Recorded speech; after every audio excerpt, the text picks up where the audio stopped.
లేదా ఆయన నడిపించకుండా ఆయన ముందుకు తీసుకువెళ్లకుండా ఇక్కడి వరకు పార్టీ రావడం సాధ్యం అవుతుందా?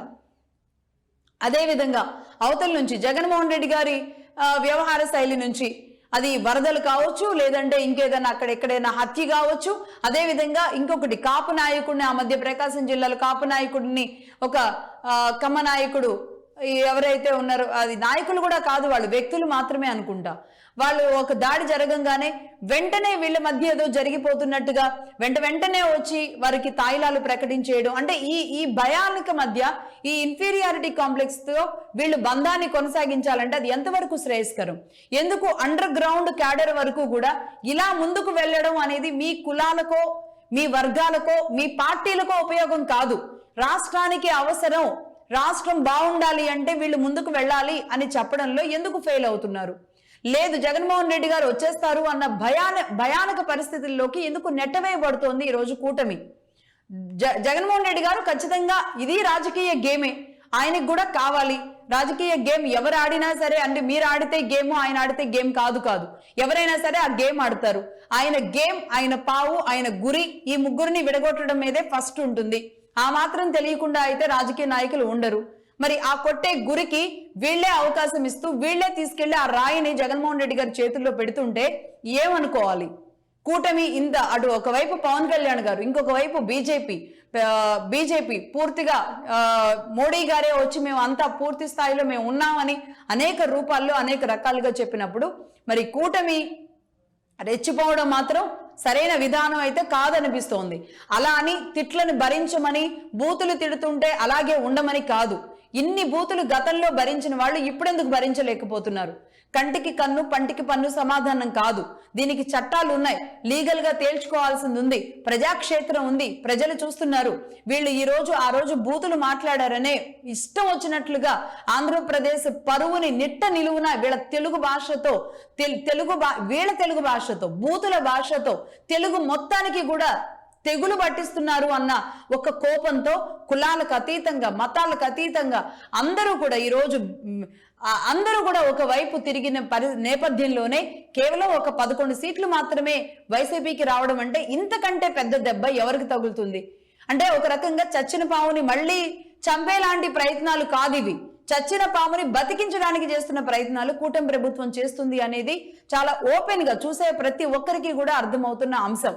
ఈ నేపథ్యంలో కూటమి చక్కదిద్దాల్సిన అంశాల విషయంలో మగధ కొన్ని సూచనలు అయితే మాకు అనుగుణంగా మేము చెప్పే ప్రయత్నాలు అయితే రాష్ట్రంలో పరిస్థితులు చక్కబడాలి అంటే మేము చెప్పే కొన్ని సూచనలు ఏంటంటే, ఒకటి, అసలు కల్తీ నెయ్యి విషయంలో ఒక క్లారిటీతో రాగలగడం. వచ్చిన దైవం ఉన్నాడు, దైవం చూసుకుంటారు కాబట్టి నిజానిజాలు ఏంటి, వాస్తవాలు ఏంటి అనే విషయాన్ని చెప్పగలగడం.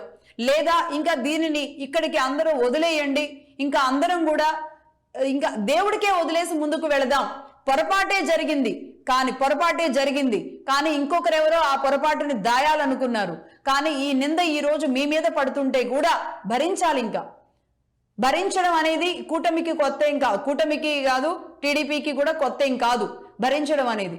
కాబట్టి నెయ్యి విషయంలో జరిగిన పొరపాటుని భరించగలిగి దీనిని సంయమనంగా దీనిని క్లోజ్ చేసి ఉండగలిగితే గనక పరిస్థితి ఇక్కడ దాకా వచ్చి ఉండేది కాదు. రిపోర్ట్స్ లో ఏం జరిగింది, సిబిఐలో ఏం జరిగింది, ఆ తర్వాత ఇక్కడ దాకా వచ్చిన రిపోర్ట్ లో మార్పులు ఏం జరిగాయి, ప్రతి ఒక్కరి మీద కూడా ఆ డౌట్స్ వస్తున్నాయి.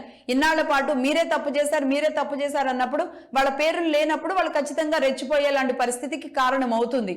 ఈ రోజు రెచ్చిపోయి అలా దాన్ని సంయమనంగా ఉంచకుండా ఈ ఫ్లెక్సీలు, ఈ గొడవలు, వీటన్నింటికి మొత్తం అయితే రాష్ట్రం వెనక్కి వచ్చేలాంటి పరిస్థితికి కారణమవుతుంది. ఈరోజు ఇప్పటికే అటు దావోసులు కానీ, అమెరికా పర్యటనలు కానీ, పక్కనున్న తెలంగాణ రాష్ట్రంతో ఉన్న సత్సంబంధాల నేపథ్యంలో రెండు రాష్ట్రాలు చాలా ముందుకు ప్రశాంతంగా వెళుతున్నాయి అని అనుకుంటున్న పరిస్థితుల్లో అనేక కంపెనీల గురించి మనం మాట్లాడుకుంటున్నాం. అది డిఫెన్సా, రాకెట్ కంపెనీసా, ఐటీ కంపెనీసా, అమరావతిలో కొత్తగా వచ్చిన బ్యాంకింగ్ సెక్టారా, అలాగే అనేక ప్రాజెక్ట్స్, మొన్న కేంద్ర బడ్జెట్ లో కూడా 2-3 సార్లు వినబడిన ఆంధ్రప్రదేశ్ పేరు, వీటన్నింటి నేపథ్యంలో ఒక శుభ సూచకంగా రాష్ట్రాన్ని ఎలాగోలా ఒక నిర్మాణం చేసుకోగలిగితే భవిష్యత్తు తరాలకి మన ఒక రాజధాని నిర్మించిన వాళ్ళం అవుతాం. ఆంధ్రప్రదేశ్ ని మళ్ళీ మనం పునర్నిర్మాణం చేసుకోవాలి. కొన్ని రాజకీయాలలో 5 ఏళ్లలో అవునన్నా కాదన్నా ఇవే తరహా గొడవల వల్లే వెనక్కి వెళ్ళిపోయిన మాట వాస్తవమా కాదా? ఆనాడు ఇక్కడ కంపెనీలు వచ్చేలాంటి ధైర్యం కూడా చేయట్లేదు అని మీరే చెప్పిన మాట వాస్తవమే కాదా? మరి మీరు కూడా అదే ధోరణిలో వెళితే మరి అవే కంపెనీలు రావడానికి ఎలా ముందుకు వస్తాయి? ఇప్పుడు ఒక సోషల్ మీడియాలో ఒక ట్రోల్ కూడా జరుగుతోంది. ఈ ట్రోల్లో వీరంతా ఒకటే చెప్తున్నారు. ఈ ట్రోల్ రైట్ సమ్ చౌదరి అని, మురళీ చౌదరి ఎవరో పేరుతో కావాలని బిల్ గేట్స్ కి ఏదో ఒక లెటర్ రాసినట్టుగా, ఇక్కడ ఒక రెడ్ బుక్ రాజ్యాంగం నడుస్తుంది, మీరు ఇక్కడికి రాకండి అని ఏదో లెటర్ రాసినట్టుగా నడుస్తుంది. అది వాస్తవమో కాదో, ఆయన రాశాడో లేదో, ఆయన చౌదరో కాదో ఎవరికి తెలియదు. కానీ ఇలాంటివి కేవలం సోషల్ మీడియాని ఆంధ్రప్రదేశ్ నాశనం చేస్తుంది ఏదన్నా ఉందా అంటే అది నిర్మోహమాటంగా చెప్పొచ్చు. అది కేవలం సోషల్ మీడియానే. కేవలం పుకార్లను ప్రచారం చేస్తూ, బూతులను ప్రచారం చేస్తూ, బూతులతో వ్యక్తిత్వ హననాలు చేస్తూ, అది పెద్ద నాయకుడా, చిన్న నాయకుడా, మహిళ లేకపోతే సామాన్యమైన మహిళల, ఇవేమీ ఆలోచించకుండా ఇష్టం వచ్చినట్లుగా చేస్తున్న ఈ ప్రయోగాలు ఏవైతే ఉన్నాయో ఇవే ఆంధ్రప్రదేశ్ని నాశనం చేయడానికి కారణాలుగా మారుతున్నాయి. ఈ రోజు ఎంత బడ్జెట్ పెట్టుకున్న, రేపు బడ్జెట్ సమావేశాలు ఉన్నాయి, ఎంత బడ్జెట్ పెట్టుకున్నా, కేంద్రం నుంచి ఏమేమి అవసరాలు మనం తీర్చుకోవాలనుకున్నా, ఇక్కడ ప్రశాంతత, ఇక్కడ శాంతి, ఇక్కడ లా అండ్ ఆర్డర్ సరిగా లేనప్పుడు దీనిని రాష్ట్రాన్ని ఒక బూచిగా చూపించడానికి ప్రతిపక్షం అనేక అవకాశాలని మలుచుకుంటుంది. ప్రతిపక్షం కూడా అంటే తన బాధ్యతని ప్రతిపక్షం గతంలో గాని ఆ తర్వాత గాని కేవలం మైండ్ గేమ్, సెంటిమెంట్ గేమ్స్, కులాల గేమ్స్, ఖచ్చితంగా ప్రతిపక్షం ఆడుతున్న గేమ్ ఇదే. ఆనాడు మీరు చూడండి కాదు, ఈ రోజు ఇది కొత్తేమీ కాదు. ఇలాంటప్పుడు మరి ఎందుకు కూటమి ఆ ట్రాప్ లో పడుతుంది? అది కాకుండా మొన్న మెడికల్ కాలేజీల మీద వైసీపీ ఒక యుద్ధం చేసింది. దానిని ఎవరు కాదనరు. ఒక ఏదైనా సరే ఒక ప్రభుత్వం తీసుకున్న నిర్ణయం మీద ఏదైనా మాట్లాడొచ్చు. ఒక పాలసీ మేకింగ్ మీద అది తప్పు ఉంది అంటే గనక అసెంబ్లీకి వెళ్ళి మాట్లాడొచ్చు ఇదే వైసీపీ పార్టీ. కానీ అసెంబ్లీకి వెళ్ళరు. 11 మంది వెళ్లరు అసెంబ్లీకి. సరే బయట ఉద్యమాలు చేస్తామంటారు. బయట చేసిన మెడికల్ కాలేజెస్ విషయంలో చేశారు. గవర్నర్ కి కూడా రిప్రజెంటేషన్ ఇచ్చారు. దీని మీద ఎవరైనా ముందుకొస్తే గనక మేము వాళ్ళని వచ్చిన తర్వాత తీసేస్తామని, ఉండకుండా చేస్తామని, ఏం చేస్తామో చూస్తామని స్వయంగా ప్రతిపక్ష నాయకుడు జగన్మోహన్ రెడ్డి గారు వచ్చే కంపెనీలు ఎవరైతే వస్తారో వాళ్ళని బెదిరించారు. మరి ఎందుకు టెండర్లు వేసినప్పుడు ఇదే మెడికల్ కాలేజెస్ కి ఎందుకు టెండర్లు రాని పరిస్థితి ఉంది? ఎందుకు టెండర్లు రప్పించడంలో ఎందుకు ఫెయిల్ అయ్యారు?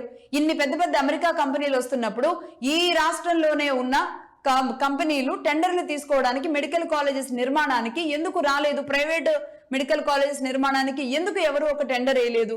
అంటే ఇంకా జగన్మోహన్ రెడ్డి గారు అక్కడే కూర్చొని, అదే తాడేపల్లిలో కూర్చొని అక్కడే ఉండి ఇంకా భయపెడుతుంటే ఎందుకు భయపడిపోవాల్సినంత అవసరం ఎందుకు కనబడుతుంది? అంటే ఏం వెంటాడుతుంది?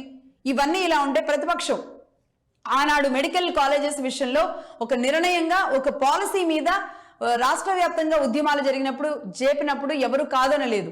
ఇలాంటి పాలసీలు కాకుండా కావాలని చేస్తున్న రాద్ధాంతాల విషయం ఏదైతే ఉందో, ఈ బూతులతో కొట్టాలనుకుంటున్నారో, సోషల్ మీడియాతో కొట్టాలనుకుంటున్నారో, ఇలాంటి విధానాలు, ఇలాంటి ప్రతిపక్ష విధానాలు అనేది రాష్ట్రంలో ఉన్న ఏ ప్రభుత్వం అయినా కానీ ఆ ప్రభుత్వాన్ని ముందుకు వెళ్ళనివ్వు. మీరు ఒకళ్ళ కాళ్ళు ఒకళ్ళు పట్టుకొని వెనక్కి లాక్కుంటున్నాం అనుకుంటున్నారే కానీ ఈ రోజు రాష్ట్రం కాళ్ళు లాగుతున్నారు. రాష్ట్రంలోని భవిష్యత్తుతో ముందుకు వెళ్లాల్సిన తరాల కాళ్ళు లాగుతున్నారు అన్న విషయాన్ని మాత్రం విస్మరిస్తూ వెళుతున్న పరిస్థితి చాలా స్పష్టంగా కనబడుతున్నది. ఇది దేశం బయట ఉన్న వాళ్ళు కానీ, అంటే భారతదేశం బయట ఉన్న తెలుగు వాళ్ళు కానీ, అదే విధంగా రాష్ట్రంలో ఉన్న న్యూట్రల్ పీపుల్ ఎంతో మంది ఉన్నారు. మొత్తం అందరూ కూడా అయితే వైసీపీ, లేదంటే టీడీపీ, లేదంటే జనసేన, లేదంటే బీజేపీ కాదు. ఓటు వేయడం వరకే మీ వరకేస్తారు. కానీ ఓటు వేసిన తర్వాత వాళ్ళకంటూ వాళ్ళకు సొంత ఆలోచనలు ఉంటాయి. నిన్ను ఓటేశారు కాబట్టి మీకు ఎప్పటికీ వాళ్ళ జీవితాన్ని, వాళ్ళ ఓటుని ఆ పార్టీకే రాసివ్వరు. కాబట్టి న్యూట్రల్ ప్రజానీకం అనేది చాలా మంది ఉంటారు. 80% ఉంటారు. వాళ్ళ ఆలోచనలకు అనుగుణంగా, అసలు ప్రజల అవసరాలకు అనుగుణంగా ముందుకు వెళ్లాల్సిన అవసరం ఉంది. ఒక అనుభవజ్ఞుడిని అనవసరంగా ఆనాడు కూడా అదే విధంగా చేశారు. స్పెషల్ స్టేటస్ అని రెచ్చగొడితే అదే విధమైన పరిస్థితి వచ్చింది. మరి ఈనాడు కూడా ఏదో ఒక విషయాన్ని రెచ్చగొట్టి ఈ కూటమి మీద వేస్తున్న రాళ్లకి మీరే వేయండి కోరుకుంటున్నట్టుగా ఉంది. ఎందుకంటే నిన్న ఇక్కడ అమ్మటి రాంబాబు గారి మీద ఏదో హైదరాబాద్ లో ఇది చేశారు, పాడిగట్టి శవయాత్ర చేశారు. శవయాత్రలు లాంటి కార్యక్రమాలు ఇంకా దీనికి ఎందుకు ఫుల్ స్టాప్ పెట్టడంలో పెద్ద నాయకులు ఎందుకు దిగడం లేదో అర్థం కావడం లేదు.